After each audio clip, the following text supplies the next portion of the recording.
কৰিছোঁ।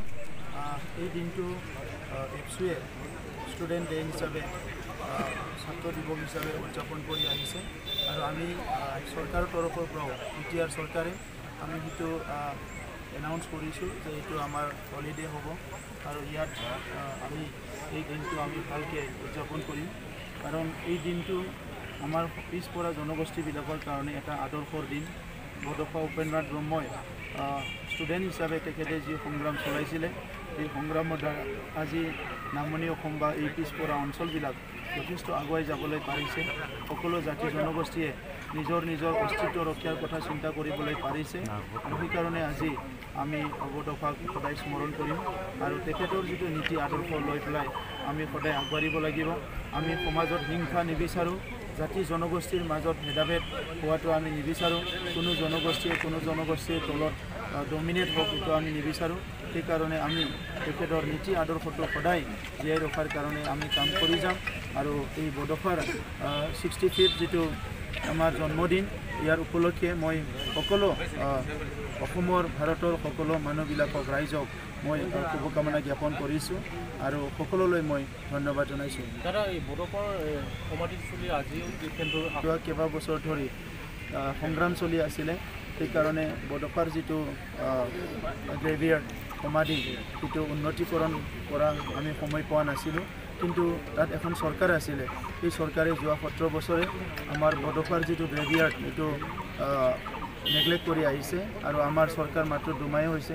আমি ইতিমধ্যে সিদ্ধান্ত লৈছোঁ যে বডোফাৰ এই অঞ্চলতে এটা চেণ্টাৰ অফ এক্সিলেঞ্চি হ'ব বডোফাৰ নামত, যিটো নেকি কেন্দ্ৰীয় পুঁজিৰ দ্বাৰা নিৰ্মিত হ'ব আৰু ইয়াৰ লগে লগে খুলুংগাপুৰী যিটো বডোফাৰ সমাধিস্থল সেইটো আমি উন্নতিকৰণ কৰাৰ কাৰণে চিন্তা কৰিছোঁ আৰু এই 2021 বডোফাৰ যিটো সমাধি সেইটো উন্নতিকৰণ কৰা হ'ব আৰু তেখেতৰ যিটো নীতি আদৰ্শ সেইটো বড়োলেণ্ড অঞ্চলত সদায় চলি থাকে।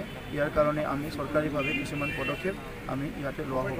ৰাজনৈতিক পদৰ আজি বিশেষকৈ মই ৰাজনীতিৰ কথা ক'ব বিচৰা নাছিলোঁ কাৰণ বডোফাৰ আজি জন্মদিন উদযাপন কৰিবলৈ আহিছে, কিন্তু আপোনালোকে যিহেতু প্ৰশ্ন কৰিছে এইবাৰ অসমত তেনেকুৱা কোনো বেলেগ চিন্তা কৰিব লগা পৰিৱেশে নাই কাৰণ ইয়াত বিকল্প নাই।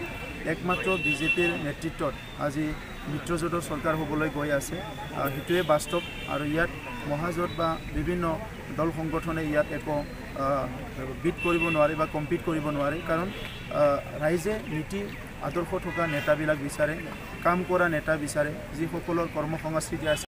বেলেগ চিন্তা কৰিব লগা পৰিৱেশে নাই কাৰণ ইয়াত বিকল্প নাই। একমাত্ৰ বিজেপিৰ নেতৃত্বত আজি মিত্ৰজোঁটৰ চৰকাৰ হ'বলৈ গৈ আছে, সেইটোৱে বাস্তৱ আৰু ইয়াত মহাজোঁট বা বিভিন্ন দল সংগঠনে ইয়াত একো বিট কৰিব নোৱাৰে বা কম্পিট কৰিব নোৱাৰে কাৰণ ৰাইজে নীতি আদৰ্শ থকা নেতাবিলাক বিচাৰে, কাম কৰা নেতা বিচাৰে, যিসকলৰ কৰ্মসংস্কৃতি আছে, যি ফেজে নেকি আগত থাকি অসমখন নেতৃত্ব দিব পাৰিব আৰু সেই ফেজবিলাক আজি কোনো দলৰ তাত নাই। তো সেইকাৰণে আজি মিত্ৰজোঁটৰ যিটো চৰকাৰ এইটো হ'ব, এইটো চিয়'ৰ। ফাৰ্ষ্ট ফেজতো ভাল ফল হৈছে, ছেকেণ্ড ফেজতো হ'ব আৰু থাৰ্ড ফেজত ইয়াতকৈ আৰু অধিক ভাল ফল হ'ব, সেইটো আমি আশা কৰিব পাৰোঁ। প্ৰাইম মিনিষ্টাৰ অহাকালি কোকৰাঝাৰত আহি আছে, ইয়াৰ কাৰণে প্ৰস্তুতি সম্পন্ন হৈছে। মই আপোনালোকক আহ্বান কৰিছোঁ সকলো সহযোগ কৰিব লাগে, ৰাইজক আহ্বান কৰিছোঁ সকলো ইয়াত অংশগ্ৰহণ কৰিব লাগে কাৰণ ভাৰতৰ প্ৰধানমন্ত্ৰী ডাঙৰীয়া কোকৰাঝাৰত আহি আছে, সেইটো ডাঙৰ এটা আমাৰ কাৰণে এটা খবৰ। তো এইকাৰণে তেখেতৰ পদৰ ধূলিয়ে আমাৰ কোকৰাঝাৰখন বা বড়োলেণ্ডখন আৰু এক খোজ আগুৱাই লৈ যাব।